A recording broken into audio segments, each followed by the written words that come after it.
చాలా list sir అది కిరాణా సామాన్ల list ఏమో ఇంకా చాలా ఉంది సార్. ఓకే. వద్దు సార్. సార్ మీరు 3 months అన్నారు, 1 year. అది ఎందుకని డిలే అయిందంటే బేసిక్ ఇలాగా యాక్చువల్లీ టెక్నికల్గా వస్తే వీ హ్యావ్ ఒక్క నిమిషం.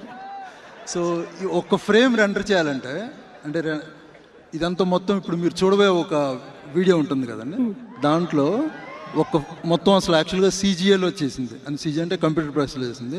ఎక్సెప్ట్ ఒకటి మహేష్ బాబు గారి విజువల్ తప్పితే మొత్తం సీజీఏలో క్రియేట్ చేసింది. సో దానికి ఒక్క ఫ్రేమ్ మనం రెండర్ చేయాలంటే దానికి it's almost like 20 hours 30 hours time అయింది. సో ఇలాంటిది ఇన్ని డీటెయిల్ యాడ్ చేసుకుంటూ వెళ్ళేటప్పటికి ఇట్స్ వెంట లైక్ 3 months అనుకున్నది ఆల్మోస్ట్ 1 year అయిపోయింది. పోన్లేండి సార్, 1 year అయింది. సినిమా విఎఫ్ఎక్స్ 1 yearలో కంప్లీట్ అయింది.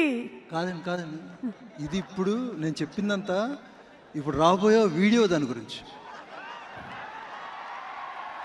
ఇప్పుడు రాబోయే వీడియో విఎఫ్ఎక్స్ 1 year పట్టిందా? కరెక్ట్. మరి 2.5 గంటల సినిమా. ఓకే, నాకు ఇప్పుడు అర్థమైంది కేఎల్ నారాయణ గారు ఇమీడియట్లీ అని ఎందుకు అన్నారు. ఓకే, థ్యాంక్ యూ అండి.